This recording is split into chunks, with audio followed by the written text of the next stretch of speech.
Washington, D.C., all lit up on an August night. It's Monday, and it's a treat for you tonight because we have got the top two quarterbacks for each side going at it.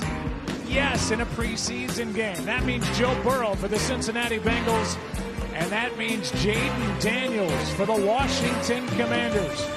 Should be a fun start to the night tonight in Landover.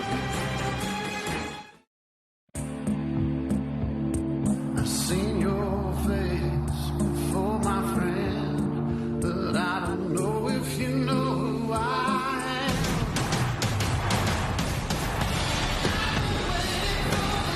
What a catch! Deep shot, he's got it!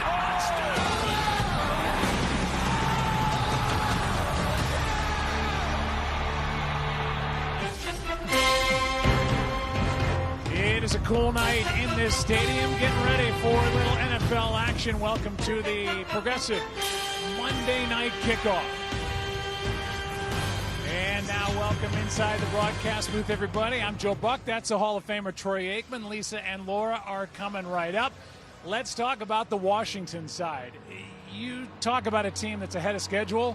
The Washington Commanders are. They're in it right now because of Jaden Daniels, who was the number 2 overall pick a year ago. He was phenomenal. They had 12 wins. They got to the championship game, and he is ready to go here tonight. It's pretty remarkable what a difference a year makes when they bring in Dan Quinn to change the culture, and now they go into year 2 knowing they have their future quarterback, as you mentioned, in franchise guy Jaden Daniels. They like him so much, and they're so optimistic that they have really loaded the wagon this offseason. They've brought in some veteran players. They've made trades to solidify their left tackle position with Laramie Tunsil. They also made a trade to bring in the versatile wide receiver from San Francisco, Deebo Samuel.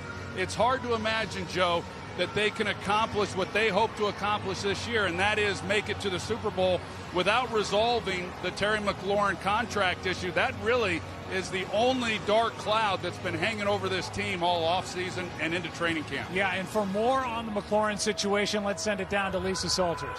Joe, hopeful was the word that Dan Quinn used when we met with him a few days ago. Hopeful that there would be positive news about Terry McLaurin and the contract by game time tonight. That has not happened. McLaurin is not in the building.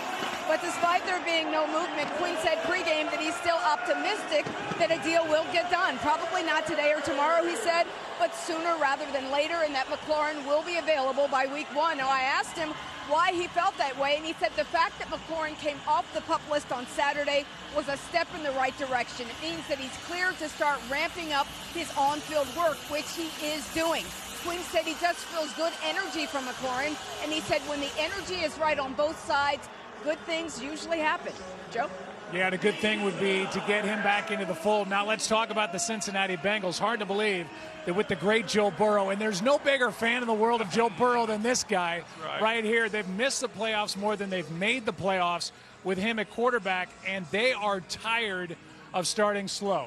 So here he is going tonight. He went in week 1. We get to see Joe Burrow in the preseason. We do. And last year, Joe Burrow had an MVP season, and yet they failed to make the postseason. That is a wasted year not to even make the postseason. So they're hoping they can get off to a good start.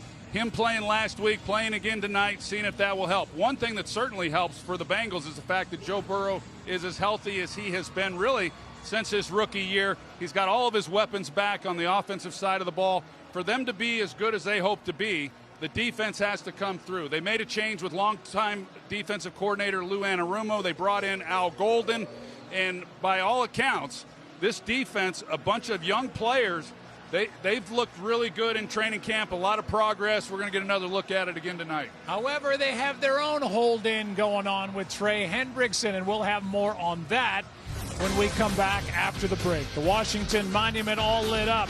Should be a fun night. Glad you're with us on ESPN. It's Monday Night Football.